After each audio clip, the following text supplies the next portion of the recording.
अब्दुल रहमान की रचना है। इसमें भी जो है एक विरहिणी की वियोगिनी, यानी जैसे विक्रमपुर की वियोगिनी की विरह कथा का चित्रण किया गया। तो अपभ्रंश साहित्य में भी इस रचनाएं हैं। तो देखा जाए रचनाएं भी उसी परंपरा में आती हैं लगभग। सूफियों ने इन्हीं प्रेम कहानियों को प्रेम कथा का आधार देकर अपने काव्यों का सृजन किया है। तो इसके पहले भी जो है कुछ प्रेमपर रचनाएं का वर्णन था, जिसे आप आदिकाल में पढ़े होंगे। विशुद्धरासु नरपतनाल का है, ये भी प्रेम काव्य श्रृंगार काव्य है। अब यहाँ पे जो हम लोग भक्त काल पढ़ रहे हैं सूफी काव्य में, इसमें प्रेम को महत्व दिया गया है। अब ऐसे कहा जाए हिंदी प्रेमाख्यानक परंपरा की पहली रचना कौन है? तो हिंदी प्रेमाख्यानक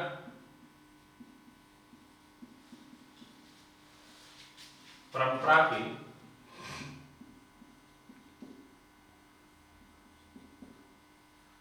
पहली रचना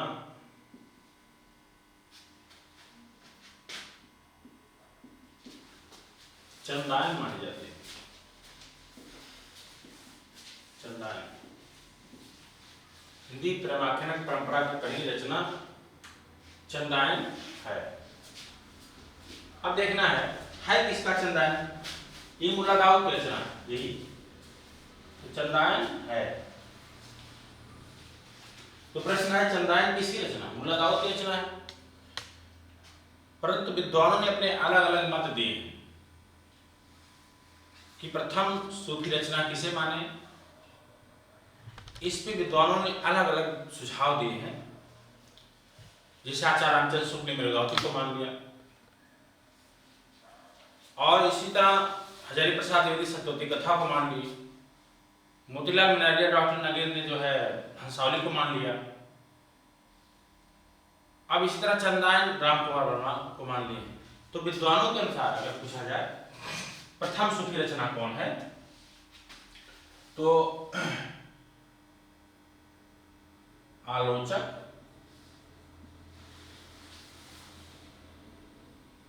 और रचना,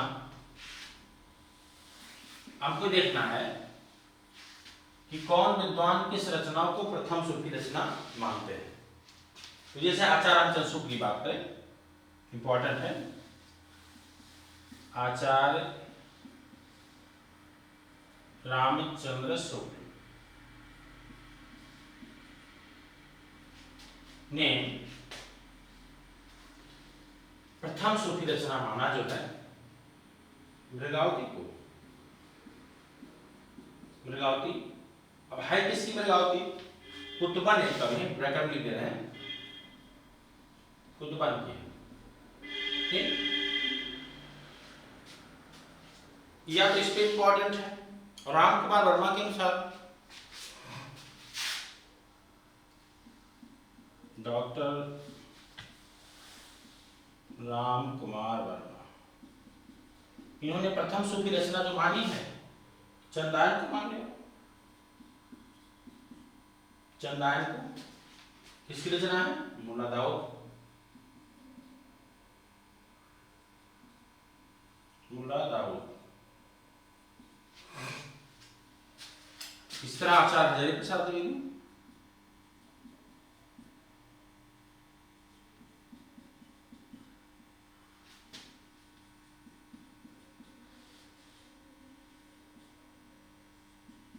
आचार्य हजारी प्रसाद द्विवेदी। अब देखिए आचार्य हजारी प्रसाद द्विवेदी के अनुसार यदि प्रथम रचना किसे माना जाए तो सत्यवती कथा को मान लिया गया।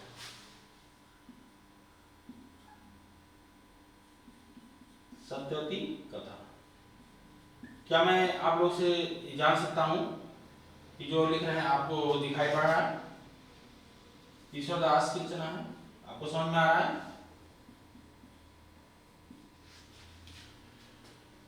और दो विद्वान हैं, एक नाम मोतीलाल मिनारिया,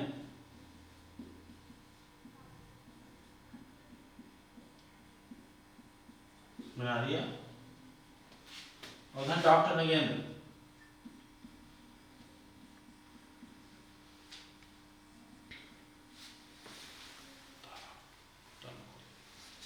मोतीलाल मनारिया, डॉक्टर नगेंद्र ने हंसावली को माना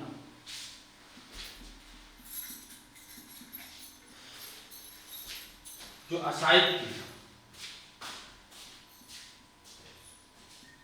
असाइद एक सूफी कवि है, उनकी रचना को माना गया कि असाइद। अब देखेंगे, देखिए आप लोग की निराशा होती होगी कि सर धीरे धीरे पढ़ा रहे हैं, सिलेबस बहुत लंबा है, तो बहुत सारे ऐसे वो लोग होंगे परीक्षा दिए होंगे 2016 का, तभी सिलेक्शन नहीं हुआ होगा। कुछ लोग 13 दिए होंगे, कुछ लोग हमेशा परीक्षा देते होंगे, आपको असफलता हासिल हुई। तो आपने सारे प्रयास कर लिए और आपका चयन कहीं नहीं हुआ, तो एक बार हमें जैसे पढ़ा रहे हैं धीरे धीरे आप ऐसे पढ़ के सुनिएगा और फिर परीक्षा दीजिएगा, ठीक।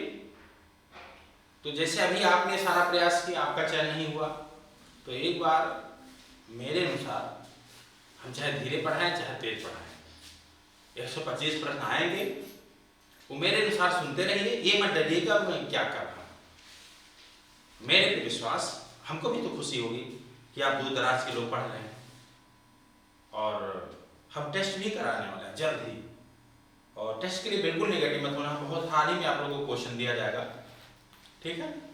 आप किस तरह से सारी व्यवस्थाएं सब लोग ठीक करने में लगे हैं और हो रहा है, बस आपकी पढ़ाई होती रहे। हम लोग टेस्ट पेपर भी आपको हाल ही में उपलब्ध कराएंगे। और दूसरी बात यह है, पूरा धैर्य से जितना पढ़ा रहे हैं इसे पढ़ते रहिए। विश्वास करिए, माध्यमिक शिक्षा सेवा चैनपुर में जो भक्तकाल पढ़ा रहा है, 18 क्वेश्चन आया था एक बार, 18 क्वेश्चन से भक्ति काल से आ गया था एक साल, और 10-11 क्वेश्चन पिछले साल आया था 13 वाले विज्ञापन में आपके आदिकाल से। तो मैं आदिकाल, भक्तकाल, ऋतकाल, ये सिलेक्शन ही शुरुआत करता है, सिलेक्शन की जड़। अगर 25-30 क्वेश्चन शुरू कर लिए तो कुछ चीजें कॉन्फिडेंस से सवाल सही होने लगते हैं और उधर भी पढ़ाएंगे, लेकिन आप धैर्य से, आराम से, ईमानदारी से पढ़िए, विश्वास के तहत। अगर आपकी चयन नहीं हुए तो आपकी पढ़ाई अच्छी नहीं रहेगी, और हम लोग जो रिजल्ट दे रहे हैं ऐसे ही पढ़ाई करके दे रहे हैं, ठीक है। तो आप बिल्कुल परेशान न होइए। देखिए हम पीछे की कुछ क्वेश्चन एक डायरी बनवाते हैं आप लोग से, वो नोट करते रहिए उसको। आप परीक्षा में बैठेंगे लगे हम सब आ रहा है, अभी तो आपसे इससे कुछ किया नहीं गया, और उसके बावजूद भी जिनको लगे कि जो है मुझे सफलता नहीं मिल पाएगी, कोई बात नहीं, 2-3 महीना बचे रही परीक्षा, आप इलाहाबाद चले आइए, यहाँ प्रैक्टिस करा दिया जाएगा, ठीक है। और जितना पढ़ा रहे हैं वो तैयार कैसे हो वो अपनी चिंता रखिएगा, ठीक है। आप बिल्कुल परेशान नहीं होंगे, क्योंकि आपने सारा प्रयास कर लिया तभी आपका चयन नहीं हुआ। अब हम जो प्रयास कर रहे हैं उसी के अनुसार सुनिए, ठीक है, और आपको अच्छा लग रहा होगा ये महसूस कर रहा है। लेकिन सिलेबस पे ना चिंता करिए, सिलेबस से कभी सिलेक्शन नहीं होता है, तैयारी पे सिलेक्शन होता है। सिलेबस तो पढ़ ही रहे थे आप तो, आपको अब हम जैसे पढ़ा रहे हैं उसको पढ़िए। ध्यान दीजिए, ये कई बार सवाल आ चुका है, प्रवक्तम आ चुका है, अभी पीजीटी में आया था 2013 में, मृगावती किसकी रचना है, ठीक। चंदायन कई बार परीक्षाओं में बन चुका है, किसकी रचना है, पीजीटी में बन चुका है, ठीक है। सतवती कथा पे भी प्रश्न बन चुके हैं, तो आपको हमें ध्यान देना है। आपका क्या अंक है, सत्यवती कथा किसकी रचना, असाइद की है, सतवती। फिर तो सतवती असाइद की है, मृगावती कुतुबन की है, सतवती कथा ईश्वरदास की है, और चंद्रायन मुल्ला दाऊद की है। समझ पा रहे हैं? तो इस तरह के सूफी काल धारक प्रवर्तक के रूप में किसे माना गया, मुल्ला दाऊद को। लेकिन रामचंद्र शुक्ल के अनुसार देखा जाए तो कुतुबन है प्रवर्तक के रूप में, लेकिन वही ईश्वरदास के अनुसार देखा जाए नहीं, तो हजारी प्रसाद द्विवेदी के अनुसार ईश्वरदास को, मोतीलाल नगेंद्र के अनुसार असाइद को। वैसे पूछे रामचंद्र शुक्ल प्रथम सूफी रचना किसे माने, मृगावती को। रामकुमार वर्मा प्रथम सूफी रचना किसे माने, चंदायन को। हजारी प्रसाद द्विवेदी प्रथम सूफी कवि किसे माने, ईश्वरदास को। और मोतीलाल नगेंद्र, डॉक्टर नगेंद्र किसको माने, जो है किसको माने, रचना को, हंसावली को। इतना क्लियर हुआ। वो भी ना समझिए, हंसावली किसकी रचना, असाइद। सतवती कथा किसकी रचना, ईश्वरदास। चंदायन किसकी रचना, मृगावती किसकी रचना, कुतुब। आवाज जा रही है आप लोग को, समझ में आ रहा? किसी ने शिकायत की थी आवाज नहीं जा रही है, आवाज तो जा रहा होगा, ठीक है। आप क्या बताएं, आप कहीं इन रचनाओं का क्रम बता दें, ठीक है। तो पहले देखेंगे, यहां पर दिख रहा होगा हंसावली, ठीक, हंसावली। तो हंसावली जो हमको देखना कि कब का है, तो हंसावली 1370 ईस्वी। तो कोई प्रश्न गलत होगा आप घबराए तो मैसेज कर दीजिएगा, हम जान जाएंगे। तो हंसावली का जो डेट है 1370 ईस्वी और चंदायन का 1379 ईस्वी।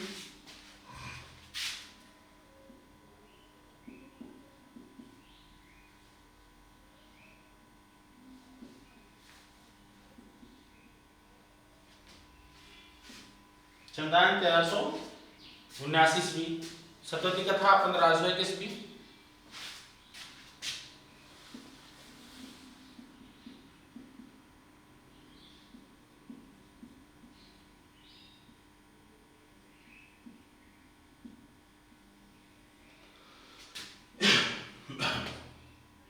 मृगावती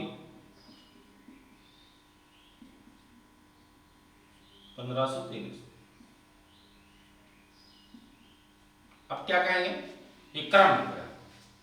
अगर आपके क्रम पूछे हंसावली, चंदायन, सत्यवती कथा, मृगावती, तो ये काल क्रम हो गया, ठीक है। तो सूफी काव्य धारा की पहली कृत जो मानी गई है, पहली रचना मानी गई है, वो चंदायन मानी जाती है, अगर ऐसे पूछे। और किसी विद्वान के साथ पूछे तो आप मृगावती को मानेंगे, मृगावती शुक्ल मान लें, शुक्ल वाला ज्यादा क्वेश्चन पूछते हैं। तो सूफी काव्य धारा की पहली कृत जो है वो चंदायन मानी गई है। चंदायन से ही सूफी काव्य या प्रेमाख्यानक काव्य परंपरा का सूत्रपात होता है। क्लियर हुआ? डॉक्टर माता प्रसाद गुप्त ने चंदायन ग्रंथ, हाँ अब चंदायन के बारे में सुनेंगे। जो इसकी रचनाकार हैं वो मुल्ला दाऊद हैं। मुल्ला दाऊद रायबरेली के डलमऊ के थे। जो मुल्ला दाऊद थे रायबरेली, जिला रायबरेली के डलमऊ एक जगह है, वहां के रहने वाले थे। और माता प्रसाद गुप्त ने इसे इस चंदायन ग्रंथ का जो मूल नाम कहा, लोर कहा या लोर कथा कहा है। तो चंदायन का जो एक नाम और है लोर कहा या लोर कथा। पूछ सकते हैं किस ग्रंथ को लोर कहा या लोर कथा कहा गया है, तो कहेंगे चंदायन। इसका नायक लोर या लोरिक है और नायिका चंदा है। तो इस तरह भी पढ़ सकते हैं, इसको मिटा दें।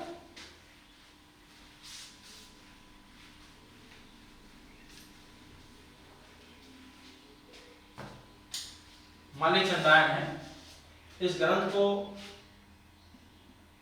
लोर कहा या लोर कथा या लोर कथा इसे कहा गया। इसका जो नायक है लोर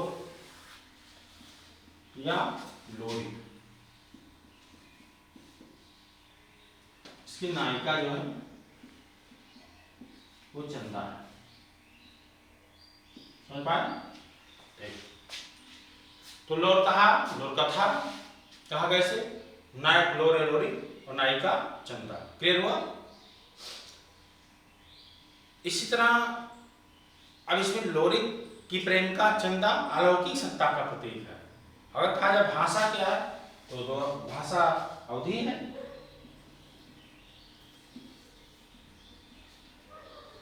अवधि छंद, दोहा, चौपाई।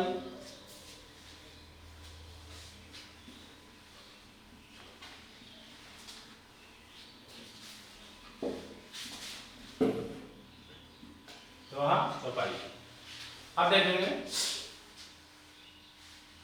आपसे पूछा जा चुका है प्रश्न कि लोर कहा या लोर कथा किसे कहा गया, किस ग्रंथ को?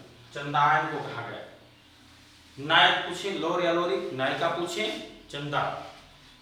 तो हिंदी प्रमथन परंपरा की पहली रचना चंदायन मानी गई है। इस पे सवाल बन सकते हैं, इंपॉर्टेंट है। ठीक है, अब आगे पढ़ें, बुझा दें इसको।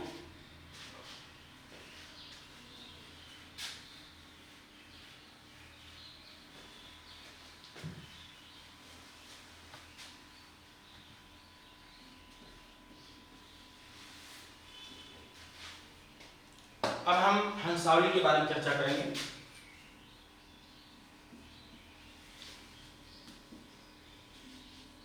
जो असायत कवि की है।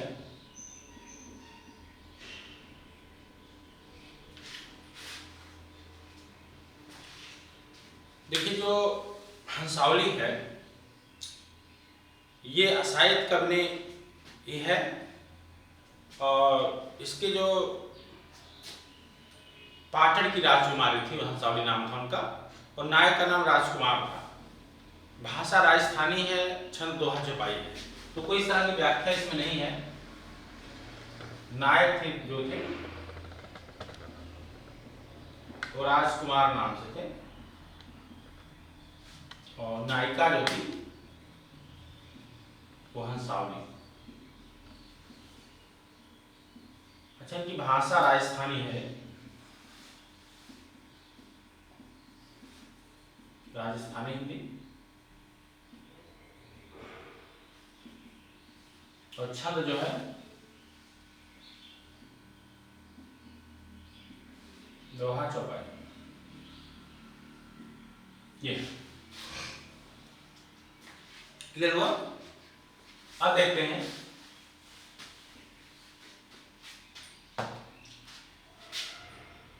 सत्यवती कथा के बारे में, बताते हैं।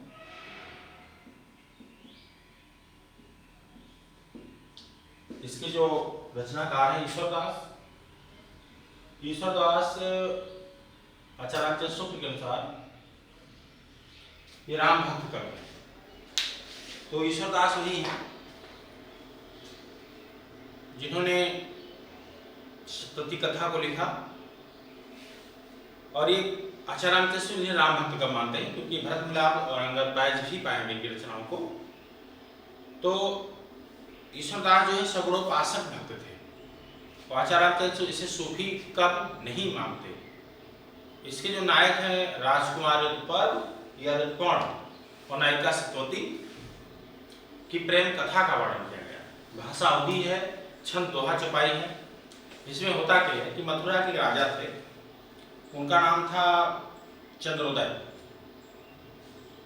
उनके कोई संतान नहीं थी, और शिव की तपस्या करने पर उन्हें सत्यवती नाम की कन्या हुई।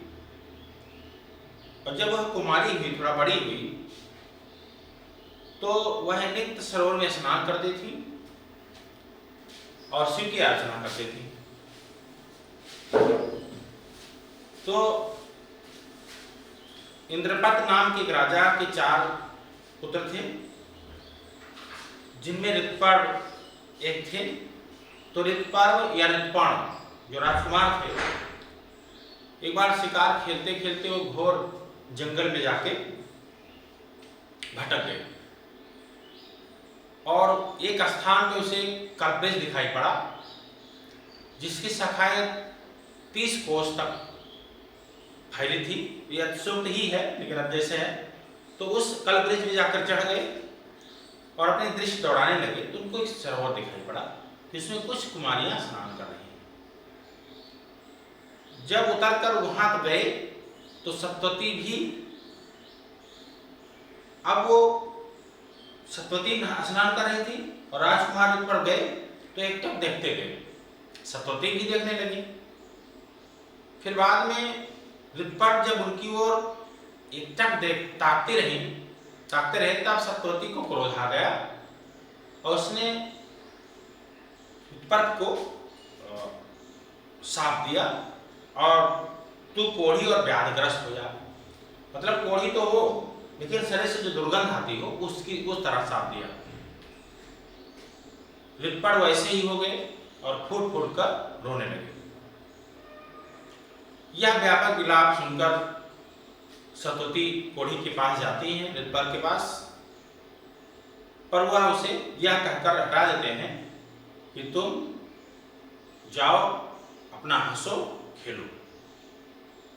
सत्यवती के पिता राजा एक दिन उसी रास्ते से निकले और कोढ़ी के शरीर की दुर्गंध से व्याकुल हो गए और घर आकर उन्होंने दुर्गंध की शांति के लिए कुछ दान पुण्य किया। राजा भोजन करने बैठे तब उनकी कन्या नहीं थी, क्योंकि उनकी विशेषता थी वो अपनी कन्या के साथ ही भोजन किया करते थे। राजा कन्या के बिना भोजन नहीं करते थे। कन्या को बुलाने जब राजा के दूत गए तो अश्व की पूजा छोड़कर ना आई। इस पर राजा ने क्रोध में आकर दूत से कहा कि सत्यवती को जाकर उसी कौड़ी को सौंप दो। दूतों का वचन सुनकर कन्या नीम की टहनी लेकर और कोढ़ी की सेवा में लग गई। कोढ़ी मतलब रिपर। और उन्होंने सत्यवती ने कहा, छोड़ छाए अब मैं कित जाऊं, माई बाप सौंपा तब ठाऊं। कन्या प्रेम से उसकी सेवा करने लगी। कन्या मतलब कौन? सत्यवती। और एक दिन उसने कंधे पर बिठाकर और सत्यवती एक तीर्थ स्थान पर कराने ले गई, जहां बहुत से देवता मुनि किन्नर आदि निवास करते थे। वहां जाकर सत्यवती ने कहा, यदि मैं सच्ची सती हूं तो रात हो जाए। इस पर चारों ओर घोर अंधकार छा गया। सब देवता वस्तुतः सत्यवती के पास दौड़ आए। सत्यवती ने उसे ऋतुपर्ण को सुंदर शरीर प्राप्त करने का वर मांगा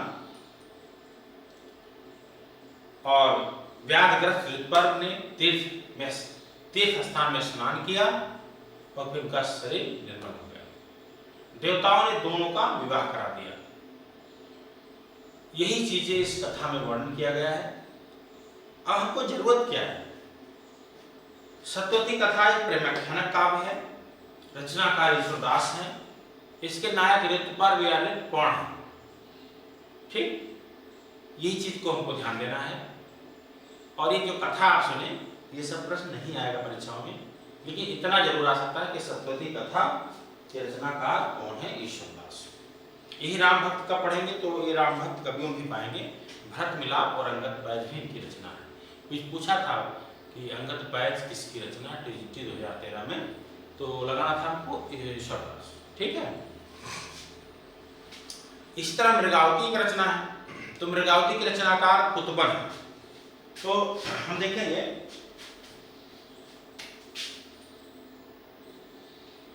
मृगावती कुतुबन। अब हमको ध्यान देना है, मृगावती की रचना है, इसकी रचनाकार कुतुबन है। अब इसमें नायक कौन है, नायिका कौन है? तो नायक जो थे राजकुमार नाम,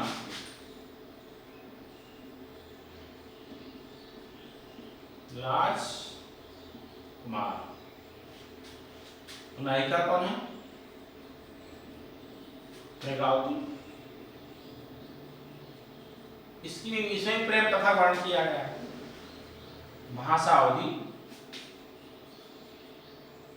देखिए सूफी कवियों की भाषावधि कुछ राजस्थानी है, तो सूफी कवि सभी मुसलमान थे।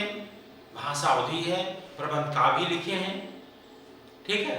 तो इनके गुरु कौन थे? कुतुबन के जो गुरु शेख बुरहान, ये परीक्षा में आया है। पीजीटी 2013 की भर्ती में प्रवक्ता में शेख बुढ़न लिखा गया था। बुढ़न वो गलत हो गया था क्वेश्चन, लेकिन तो हमको ध्यान देना है कुतुबन के गुरु कौन थे? शेख बुरहान, जो चिश्ती वंश परंपरा के थे और जौनपुर के बादशाह हुसैन शाह के आश्रित थे। मृगावती में जो ग्रंथ है, यहाँ पे ये देख रहा है कि चंद्रनगर के एक राजा थे, गणपत देव नाम था, और उन्हीं के पुत्र राजकुमार और कंचनपुर के राजा रूप मुरार की कन्या का नाम मृगावती था और दोनों की प्रेम कथा का वर्णन किया गया। ठीक है, आप लोग देख रहे हैं, थोड़ा चेक करते हैं आप लोग को। ठीक है, मैंने स्पष्ट दिख रहा है, अच्छी बात है।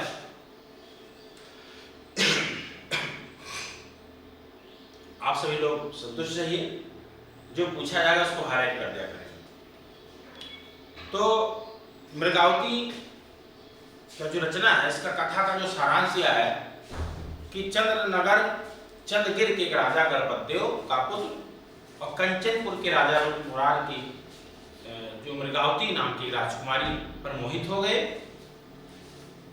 यह राजकुमारी उड़ने की विद्या जानती थी, उड़ने की विद्या जानती थी।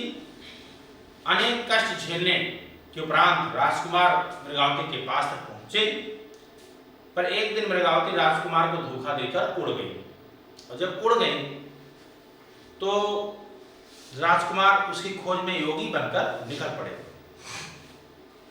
समुद्र से घिरी एक पहाड़ी पर पहुंचकर उसने रुक्मणी नाम की एक सुंदरी से, रुक्मणी, तो रुक्मणी एक थी, वो भी सुंदरी थी।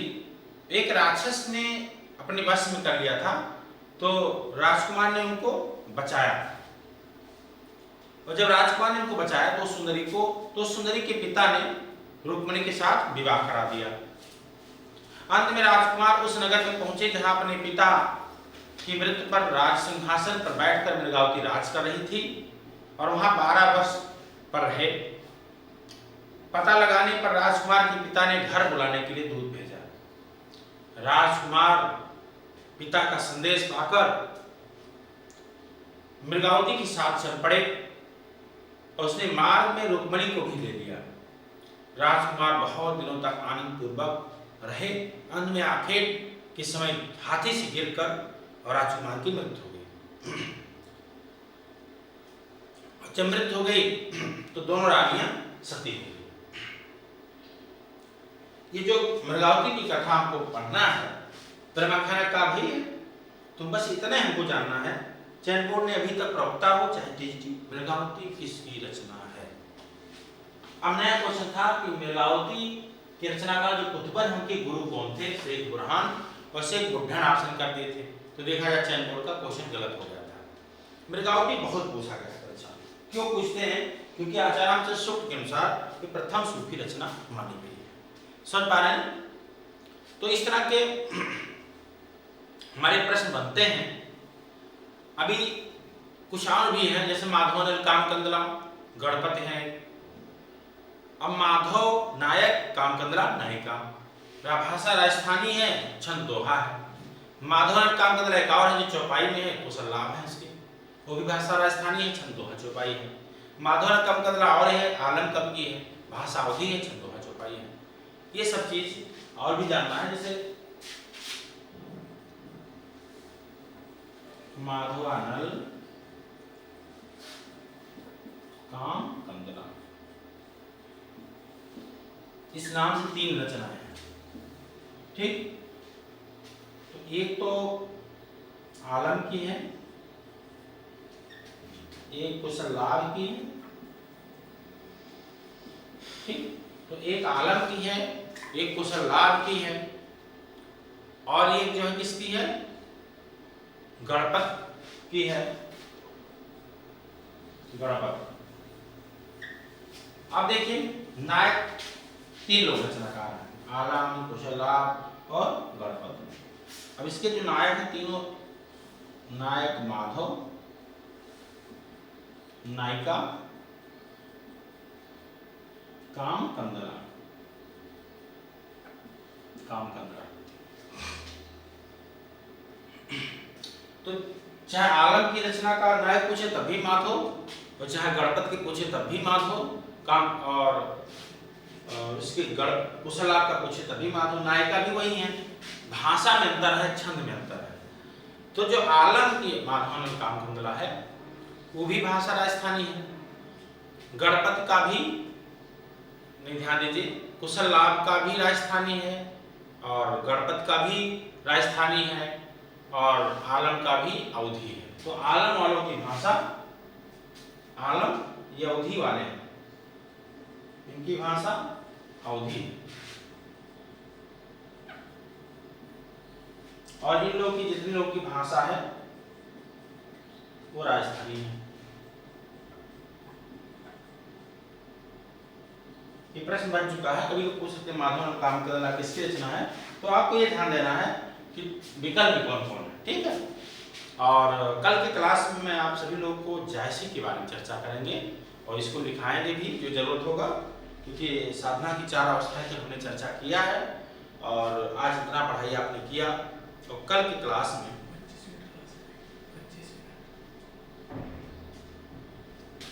25 तो आप क्वेश्चन पूछेंगे आप लोग से, कहीं नोट करा दें, नहीं तो जायसी के बारे में उल्लेख कर दें और कल लिखा देते हैं पूरे क्लास में, ये पूरा कल पूरा लिखाते ही रहें, आज समझा देते हैं और उसके बाद क्वेश्चन पूछेंगे आप लोग से, तैयार होगा। क्वेश्चन आपके विधाओं से भी पूछेंगे, पीछे से भी पूछ सकते हैं।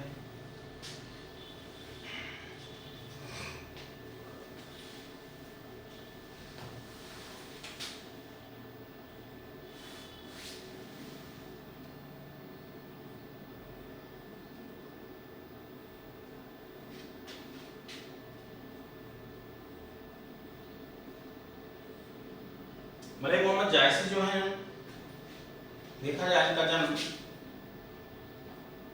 1500 ईस्वी में हुआ और 1542 में इनका निधन हुआ था। बस समझा दे रहे हैं ताकि आप लिखाएंगे कल। देखिए जन्म स्थान उनका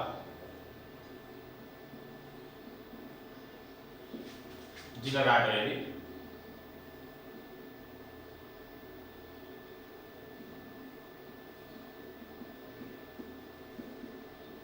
जायसी जगह है, वहीं पे इनका जन्म हुआ था। ये पीजीटी का क्वेश्चन है कि जायसी के नाम जायसी क्यों पड़ा, तो जायस नामक स्थान के निवासी होने के कारण इनका नाम जायसी पड़ा था।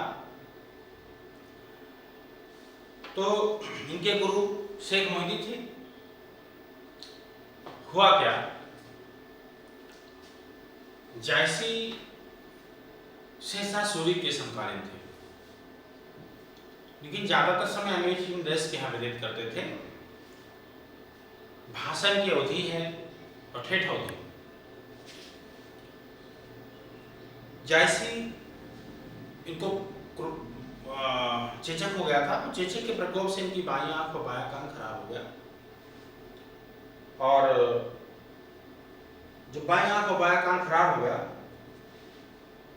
तो क्रुद्ध हो गए। तो एक बार जायसी से जब इनकी मुलाकात हुई तो जायसी की क्रूरता पर हंस पड़े थे। तो जायसी ने कहा, मोहि का हंसस कि कोहरे, अर्थात तुम मुझ पर हंस रहे हो कि उस कुम्हार पर जिसने सृष्टि को गढ़ा, अर्थात तुम मुझ पर हंस रहे हो उस अल्लाह पर जिसने सृष्टि को गढ़ा। जायसी से शेषा सूरी ने क्षमा भी मांगनी पड़ी। जायसी रहते जरूर थे, समकालीन जरूर थे शेषा सूरी, लेकिन ज्यादातर समय अमेठी नरेश के यहाँ व्यतीत किया था। अच्छा, अमेठी नरेश के यहाँ क्यों ज्यादा रहते थे? एक बार इनके कोई शिष्य थे, तो नागमती का वियोग वर्णन गा गा के वो जो है भिक्षा मांग रहे थे। राजा ने, अमेठी नरेश ने बुलाया, वो पूछी इसके रचयिता कौन है, तो उस शिष्य ने बताया कि जायसी। जायसी को बुलाकर राजा से दी और राजा अमेठी नरेश के यहाँ काफी समय तक जायसी रहे। कुछ समय पश्चात वो एक जंगल है अमेठी में, मंगरावन नाम था, वहां चले गए। तो उस जंगल में एक विशेषता है थी कि एक बार कोई शिकारी शिकार करने गया और उसको बाघ की गरज सुनाई पड़ी। तो जब बाघ की गरज सुनाई पड़ी तो उस शिकारी ने आत्मरक्षा के लिए, अपनी रक्षा के लिए गोली चला दी और बाद में पता चला कि जब शिकारी उस बाघ के पास गए तो वो जायसी का शव पड़ा मिला। क्योंकि जब जायसी क्या थे, जैसी कभी कभी बाघ की खाल पहन करके शेर की तरह गरजते थे। इनका शौक था और राजा ने आज भी इनकी समाधि बनवा दी, जो आज ही वर्तमान में है। आचार्य शुक्ल के अनुसार अगर जानेंगे तो जायसी के 3 ही ग्रंथ प्रमुख है, पद्मावत, अखरावत, आखिरी कलाम, ये 3 ग्रंथ में लिखते हैं। इनके जो ग्रंथ की बात करेंगे हम,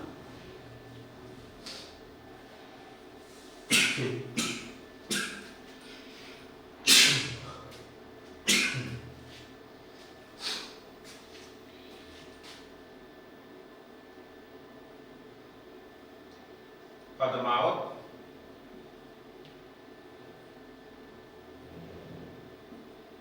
अखरावत, आखिरी कलाम।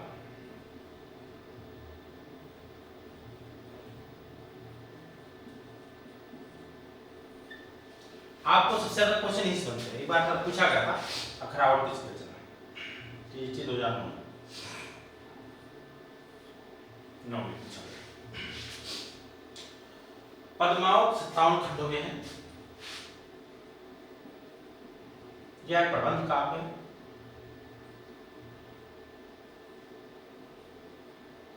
अगर ऐसे सवाल पूछे प्रबंध काव्य के वेद खंड का महाकाव्य कि अवधी भाषा का प्रथम महाकाव्य, तो आप पद्मावत ही लगाएंगे, भले महाकाव्य कर दिया गया। लेकिन पूछा है अवधी भाषा का सर्वश्रेष्ठ महाकाव्य, तो रामचरितमानस लगाएंगे गोस्वामी जी का, गोस्वामी तुलसीदास का।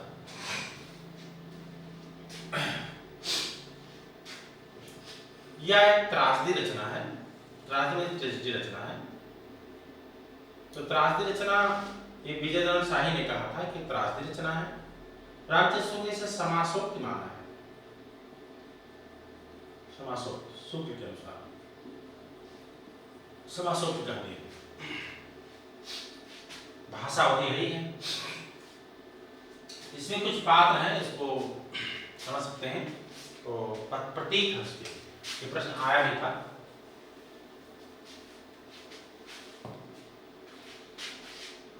से जो राजा थे,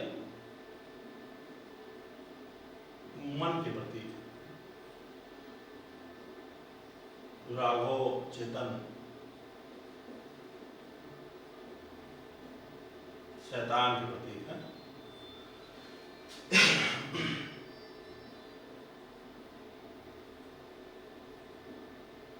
अलाउद्दीन जो है माया के प्रतीक है, माया।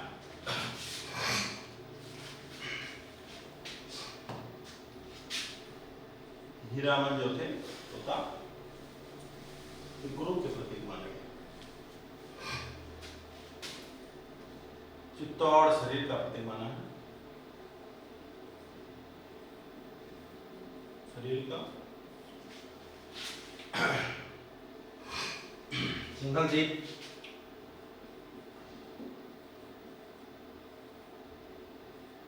द्वीप हृदय का प्रतीक माना गया है। और नागमती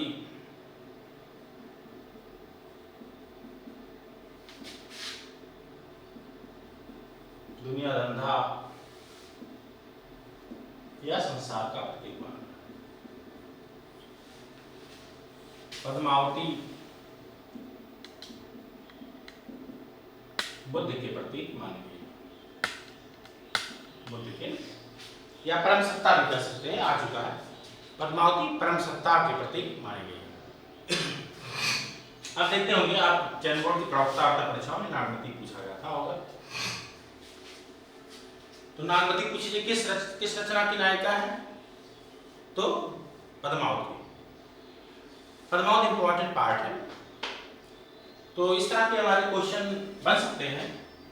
आखिरी कलाम में इसमें कयामत का वर्णन होता है, कयामत का वर्णन, और इसमें बाबर की प्रशंसा की गई, बाबर की प्रशंसा। ये प्रश्न प्रवक्ता का है।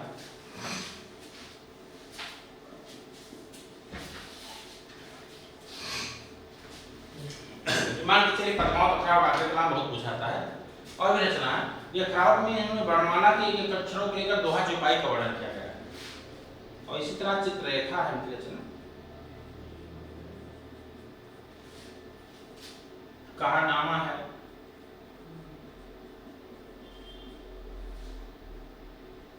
मसलनामा है, फिर कहावत है।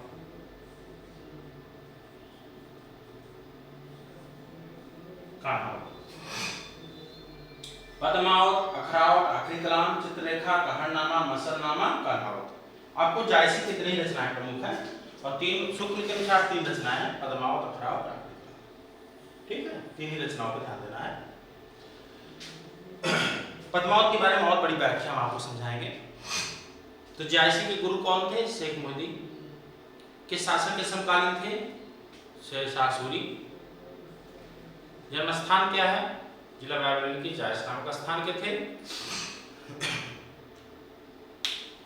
और मृत स्थान अमेठी से 2 मील दूर मंगरावन में इनका निधन हुआ था। रचनाएं शुक्ल के अनुसार पद्मावत, अखरावट, आखिरी कलाम। भाषा अवधी है। अब पूछा जाए कौन से अवधी है पद्मावत में? कहीं ठेठ अवधी। ठीक है,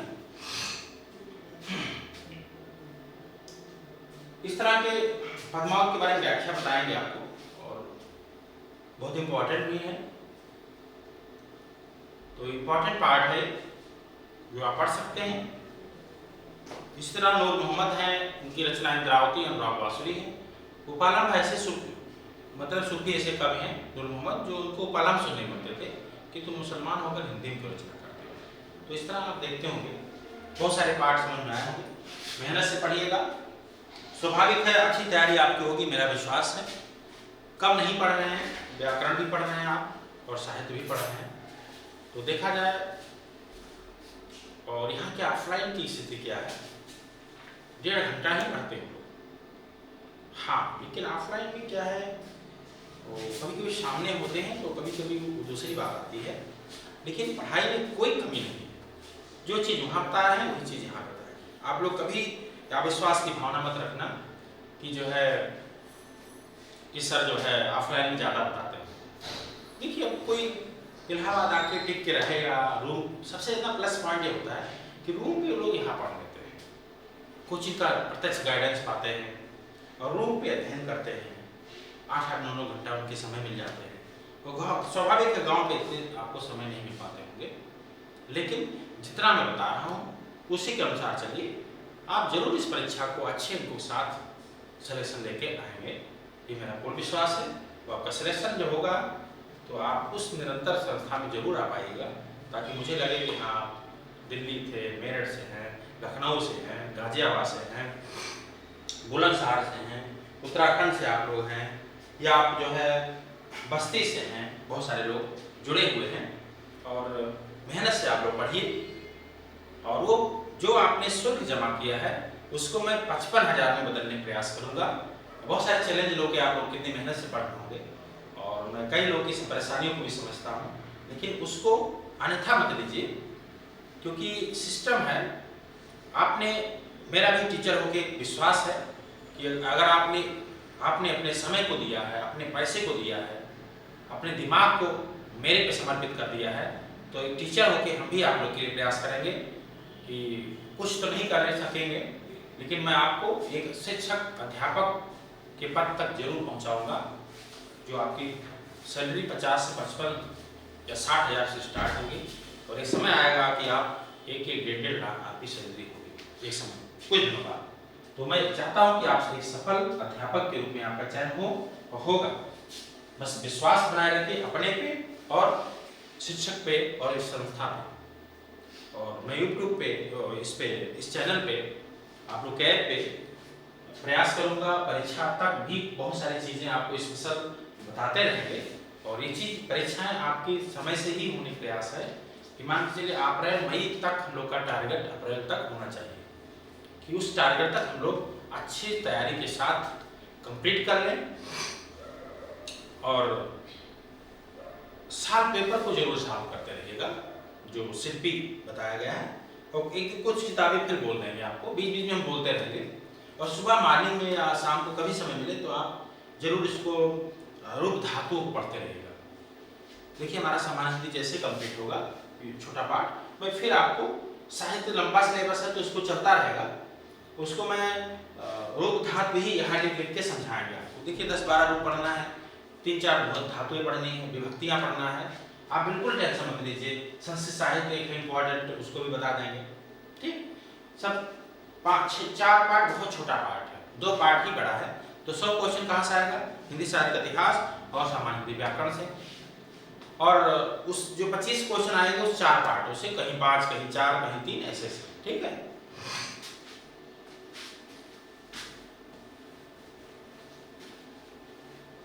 तो अच्छी पढ़ाई किए होंगे आज, काफी चीजें सिलेबस के बारे में।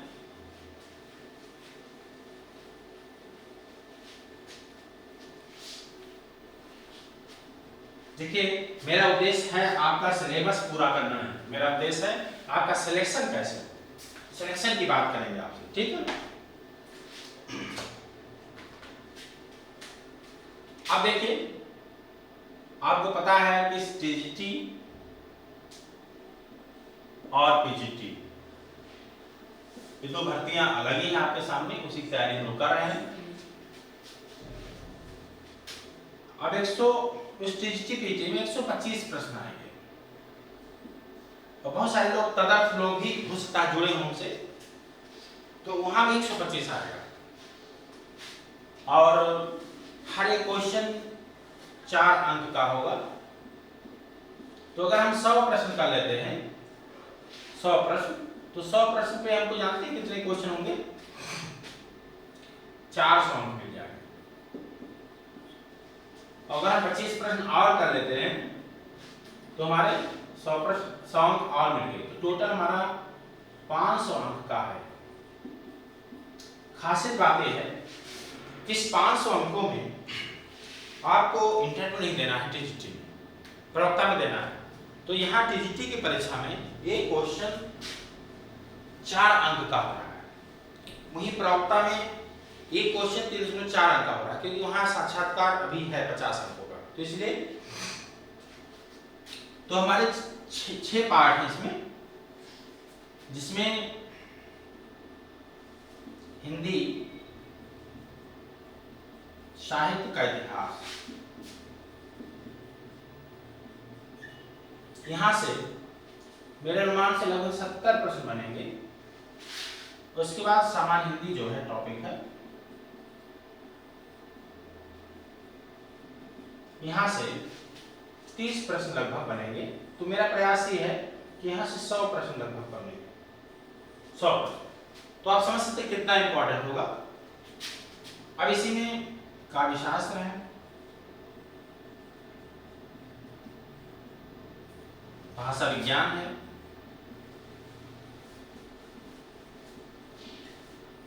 संस्कृत साहित्य है,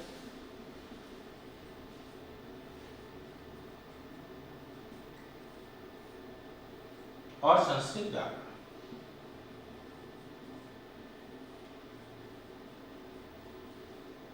तो आप समझ सकते हैं ये हमारे जो 4 पार्ट हैं, यहां से टोटल मिला के 25 से 30 प्रश्न रहेंगे।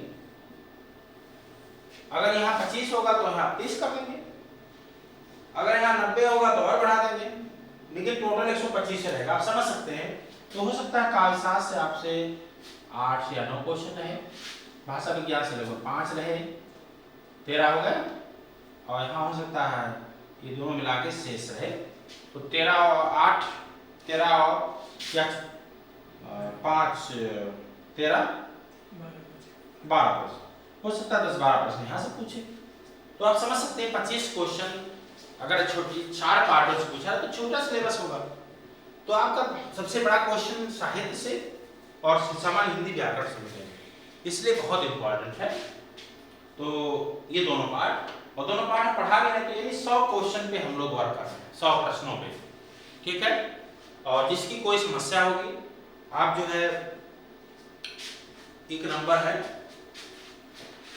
86,019 और 15,092, इस पे हम लोग के संस्था का व्हाट्सएप चलता है, व्हाट्सएप अगर कोई मैसेज आप कर देंगे इस नंबर पे, मोबाइल नंबर पे, तो हम समझ जाएंगे कि क्या आपकी समस्या है, ठीक है। और नहीं वैसे भी जो BSNL वाला नंबर है संस्था का, कोई समस्या हो आपको फोन कर दिया करिएगा। कोई वीडियो नहीं पहुंचा या नहीं हो पाया तो अपलोड कर दिया जाएगा, ठीक है। अपनी समस्या बताने का प्रयास करेंगे और हम मोबाइल भी चेक करते हैं कभी कभी, तो अगर कोई समस्या आएगी तो इसको हम लोग सुधारने का प्रयास करेंगे, ठीक। आपका नुकसान नहीं होने पाएगा हर हाल में कहीं, ठीक है। तो हम इसको जैसे समान हिंदी हमारा कंप्लीट होगा ये पार्ट को, और इसको भी जल्दबाजी नहीं, देखिए अभी विज्ञापन रुक गया है, फिर से भराया जा रहा है फॉर्म। जो लोग भर चुके हैं उनको भरना नहीं है, जो लोग नहीं भर पाए हैं फिर से आ रहे विज्ञापन को जोड़ा जा रहा है सीटों को उसी में, तो अच्छी बात है। तो आप जो है फिर से भरेंगे हम लोग, अभी समय है और बहुत अच्छी तैयारी हमारे की 6 पार्ट पे हो जाएगी। हमारे 6 पार्ट होते हैं, 1 पार्ट, 2 पार्ट, 3 पार्ट, 4 पार्ट, 5 और 6, हमारे 6 पार्ट है। तो हम लोग बहुत अच्छे से, इस पर टेंशन मत लीजिए, बहुत छोटा पार्ट है। अगर किसी को भी डाउट है या डर लग रहा है कि सिलेबस नहीं पूरा होगा, कहिए ये सभी छोटे पार्ट ही पहले तैयार करवा दें, लेकिन ध्यान दीजिए आपका सिलेक्शन दोनों पार्ट पे होता है, ठीक। ये सब कभी कभी ऑप्शन के तौर पर पूछते भी नहीं, लेकिन यहाँ पे जरूर पूछे जाते हैं सवाल। तो मेरे अनुसार जो हम बताएं उसी के अनुसार आप पालन करेंगे, आपका भविष्य उज्जवल होगा, आपका सिलेक्शन होगा, ठीक है। तो आज मैंने इस तरीकों को बारे में बताया कि आप खुद समझ सकते हैं, अगर एक क्वेश्चन आप गलत करते हैं तो 4 अंक आपका जाएगा, 4 अंक आपका होगा, ठीक। तो आज मैं इतना ही आपसे चर्चा करूंगा और आपकी तैयारी अच्छी होगी।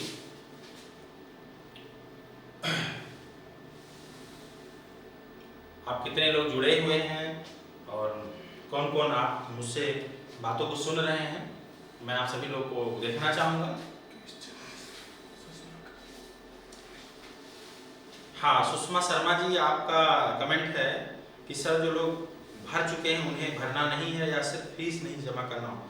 देखिए, जो लोग फॉर्म भर चुके हैं सुषमा जी, सुषमा शर्मा, उनको दोबारा नहीं भरना। इलाहाबाद के पेपर में कल निकला था कि जो फॉर्म भर चुके हैं उनको कुछ नहीं करना है, जो फॉर्म नहीं भरे हैं उनका भराया जाएगा, ठीक है। तो बिल्कुल आप परेशान मत होइए, ठीक है। और कोई समस्या आपकी?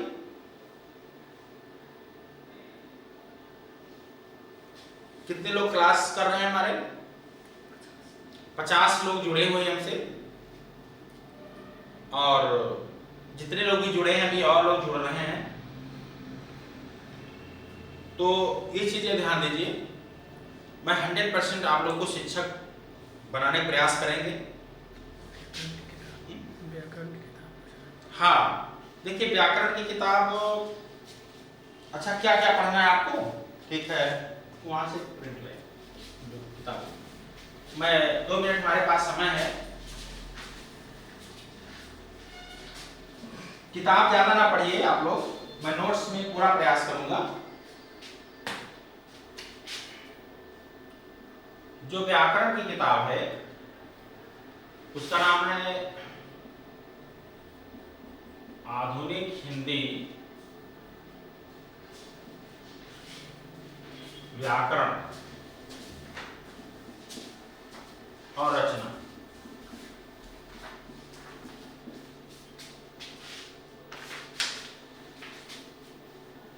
डॉक्टर वासुदेव प्रसाद,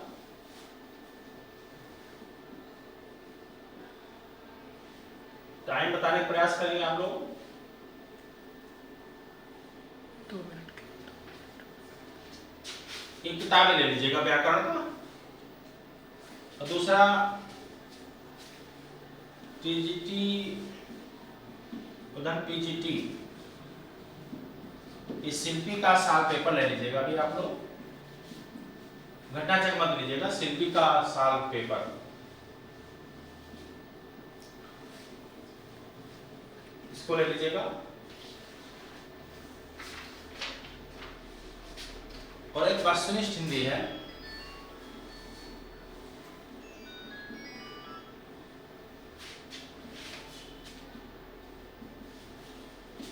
इसके जो राइटर हैं डॉक्टर पूरन टंडन, डॉक्टर पूरन चंद Tandon, doctor Munish Sharma.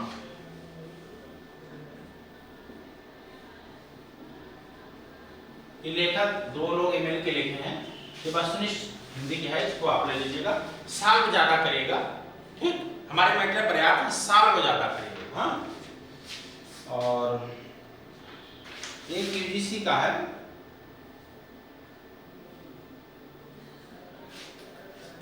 Second paper Hindi का है।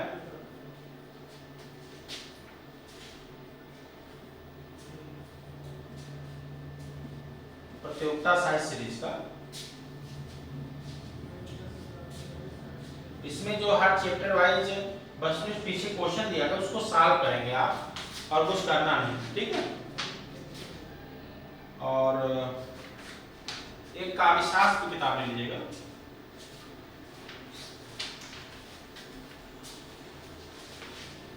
उसका नाम है पाश्चात्य काव्यशास्त्र में आलोचना करके।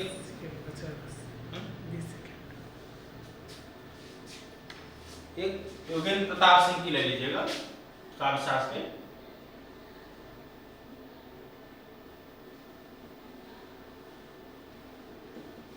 काव्यशास्त्र की किताब है। पाश्चात्य काव्यशास्त्र आलोचना करके है, ठीक है। कल बता देंगे फिर से किताब आपको, ठीक है, टेंशन मत लीजिए।